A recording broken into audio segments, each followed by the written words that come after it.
เลยกินกระเบื้องโอ้ตายแล้วแนวนี้เปลืองนี่ได้กินโอ้ตายแล้วไม่เลย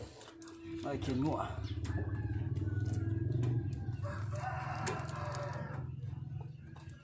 เนี่ยแซ่บเลยชุดยอดชุดยอดครับปิ้งกุ้งต้มกุ้งสดกับเนี่ยตัวนี้เป็นครับแซ่บโลดเนาะสุดยอดท่านนะเนี่ย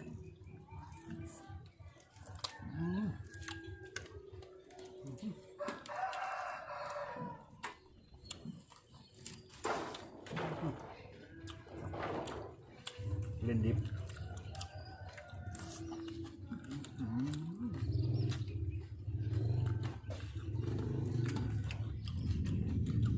ปลาหอม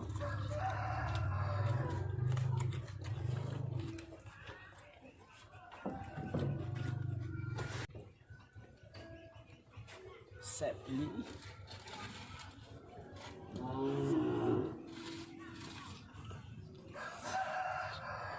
คงดิ้นแซ่บ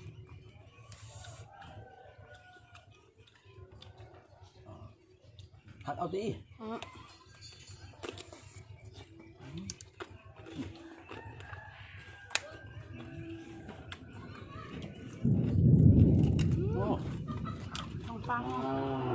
ฝาห้อง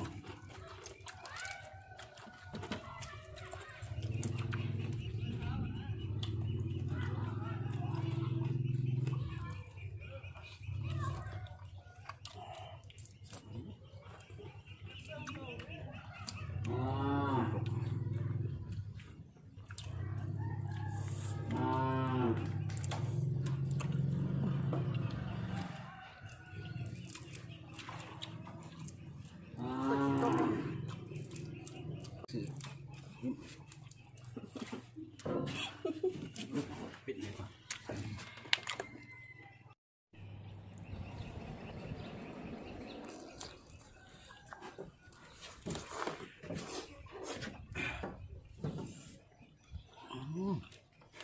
มือฝ่ามือฝนตกแล้วนี่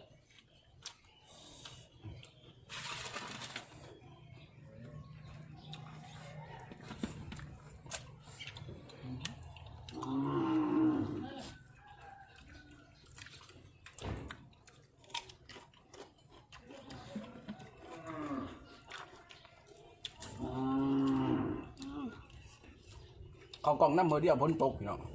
ผ่าหัวถ้าสเต็กเลย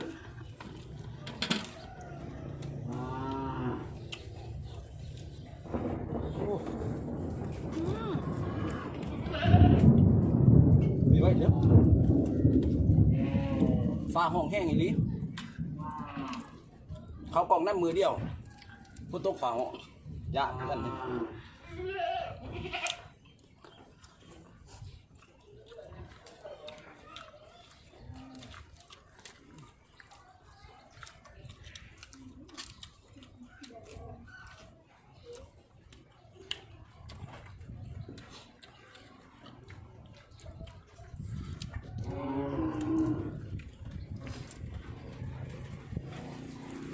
บอกประตูเขากล่องน้ำให้แบบฝนตกผ่าเรียนไม่มา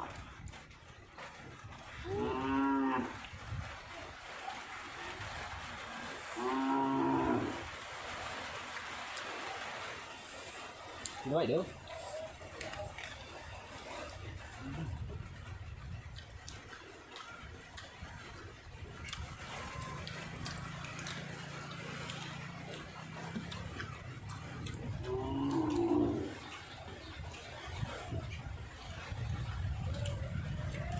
ฝนตก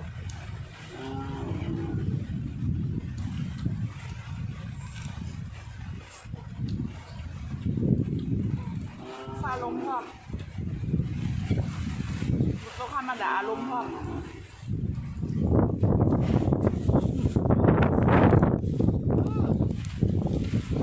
ไปอีกหน่อยนึง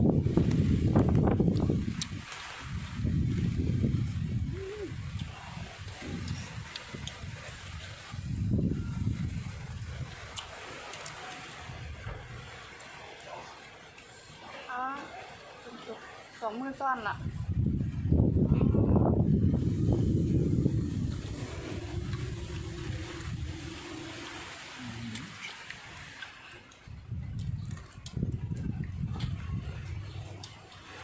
นี่แหละ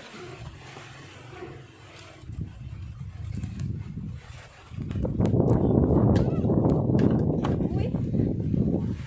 หยุด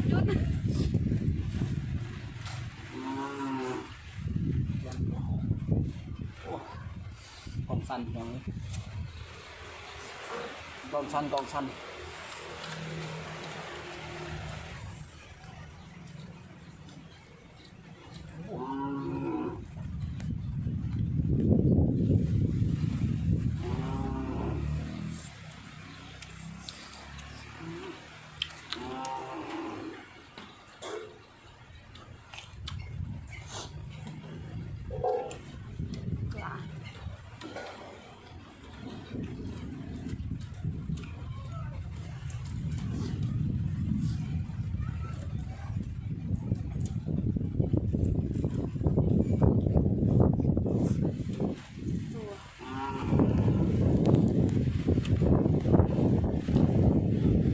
ป้องกัน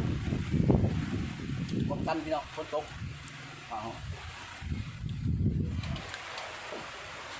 เรื่องเต่าเขากองน้ำแล้วมาเขากองน้ำฝนหมดตกเขาเยอะ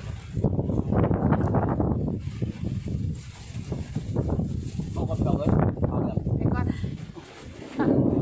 ป้าห่วงไร